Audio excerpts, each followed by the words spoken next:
اس دن صبح سویرے ریاض کے لیے اٹھنے والی لتا منگیشکر کو غیر معمولی طور پر پیٹ میں درد محسوس ہوا۔ یہ تکلیف انہیں کئی دنوں سے ہو رہی تھی جسے وہ مسلسل نظر انداز کرتی آ رہی تھی۔ پہلے پہل تو انہیں خیال یہی آیا کہ گانوں کی مسلسل ریکارڈنگ اور وقت بے وقت کھانے کی وجہ سے ممکن ہے کہ ان کی طبیعت نڈھال ہو رہی ہو، مگر آج کا شدید درد اور تکلیف انہیں ایک پل بھی چین سے بیٹھنے یا لیٹنے نہیں دے رہی تھی۔ کمزوری کا یہ عالم تھا کہ ایک دو بار انہوں نے دوسرے کمرے میں موجود بہنوں کو آواز دینے کی کوشش کی، لیکن اندرونی درد نے انہیں یہ کرنے سے بھی محروم رکھا۔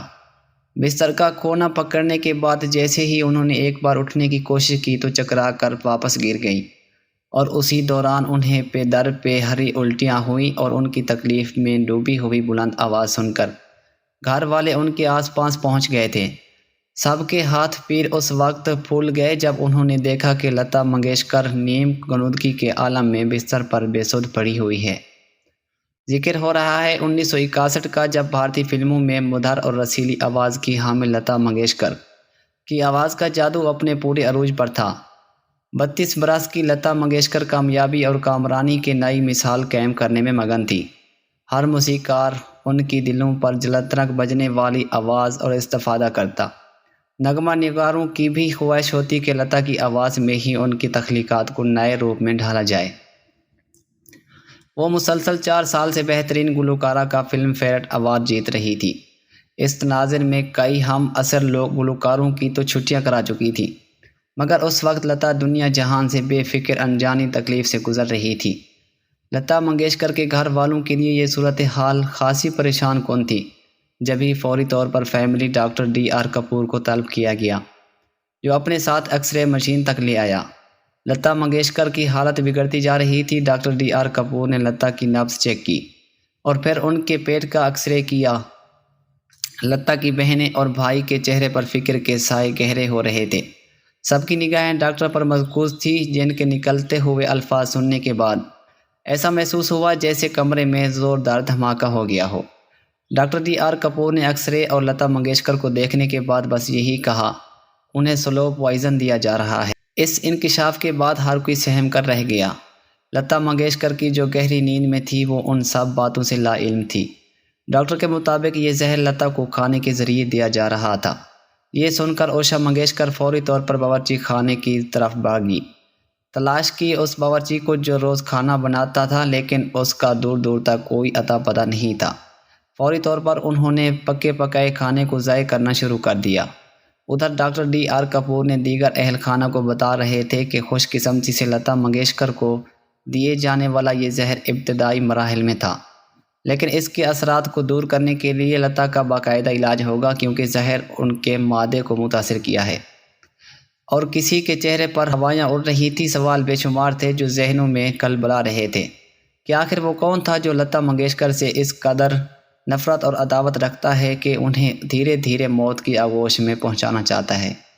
کون ہے جو ان کی مدھر اور کھنگتی ہوئی آواز کو ہمیشہ کے لیے خاموش کرنے پر تلا ہوا ہے؟ مگر کوئی بھی ان کا جواب دینے کو پوزیشن میں نہیں تھا۔ اب اس صورتحال میں ڈاکٹر ڈی آر کپور کی نگرانی میں لتا منگیشکر کے علاج کا آغاز ہوا۔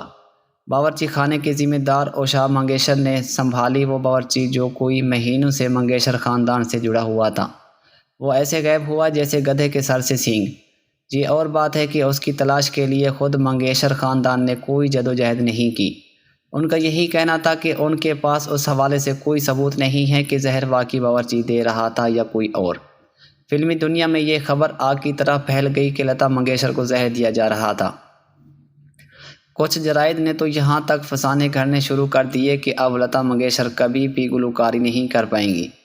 اس عرصے میں لتا منگیشکر گلوکاری سے دور رہی۔ اس مشکل صورتحال میں نغمہ نگار مجروح سلطان پوری ہر روز باقاعدگی کے ساتھ لتا منگیشکر کی تیمارداری کے لیے گھر آتے۔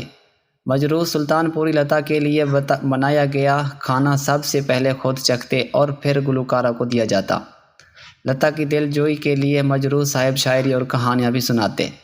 3 مہینوں بعد لتا منگیشکر جب روبہ صحت ہوئی اور زہر کا اثر تقریباً ختم ہو گیا تو وہ چلنے پھرنے کے قابل بھی ہو گئی۔ موسیقار اور گلوکار ہیمت کمار ایک دن گھر آئی اور شیوانتی منگیشکر سے لتا منگیشکر کی پھر سے گلوکاری کی اجازت دریافت کی۔ والدہ تو کسی صورت آمادہ نہیں۔ ہیملت کمار نے وعدہ کیا کہ اگر ریکارڈنگ کے دوران لتا کی طبیعت ذرا سی خراب ہوئی یا وہ نکاہت کا شکار ہوئی تو وہ فوری طور پر انہیں گھر واپس لے آئیں گے۔ لتا منگیشکر نے زہر کھانے کے بعد جو پہلا گیت ریکارڈ کیا وہ 20 سال بعد کا کہیں دیپ جلے کہیں دل تھا۔ لتا منگیشکر نے اس گانے کو ایسا ڈوب کر گایا کہ اس گیت نے انہیں اگلے سال بہترین گلوکار کا فلم فیئر ایوارڈ کا حقدار بنا دیا۔ لتا کے ساتھ پیش آنے والے اس واقعے کے بعد میں 1992 میں ریلیز ہونے والی فلم گیت میں معمولی رد و بدل کے ساتھ پیش کیا گیا کہ کس طرح گلوکارہ بنی ہیروئن دیویا بھارتی کی مقبولیت اور شہرت سے خائف ہو کر ویلن انہیں زہریلے لڈو کھلا کر ان کی آواز کو نقصان پہنچاتا ہے، اور جب دیویا بھارتی اس سازش کو شکست دیتی ہے اور پہلی بار جب مائک تھام کر نغمہ سرائی کرتی ہے تو یہ گیت لتا منگیشکر کی آواز میں ریکارڈ ہوا، جس کے بول تھے آپ جو میرے میت نہ ہوتے، ہونٹوں پہ میرے گیت نہ ہوتے۔ لتا منگیشکر کو زہر دینے کی سازش میں کون ملوث تھا، کس نے کیوں اور کس کے اشارے پر کیا، کارستانی دکھائی، اس راز پر سے کبھی پردہ نہیں اٹھا۔ خود منگیشکر خاندان اس موضوع پر گفتگو کرتے ہوئے احتیاط کرتا رہا۔ دلچسپ بات یہ ہے کہ کبھی بھی اس باورچی کو ڈھونڈنے کی کوشش نہیں کی گئی جو اس واقعے کے بعد بغیر تنخواہ لیے پر اصرار طور پر اڑن چھو ہو گیا تھا۔ ناظرین، امید کرتے ہیں آج کا یہ واقعہ آپ کو بہت پسند آیا ہوگا۔ مزید اس طرح کے واقعات دیکھنے کے لیے ہمارے اس چینل ورلڈ فیمس کو سبسکرائب کریں اور ہماری سپورٹ کریں۔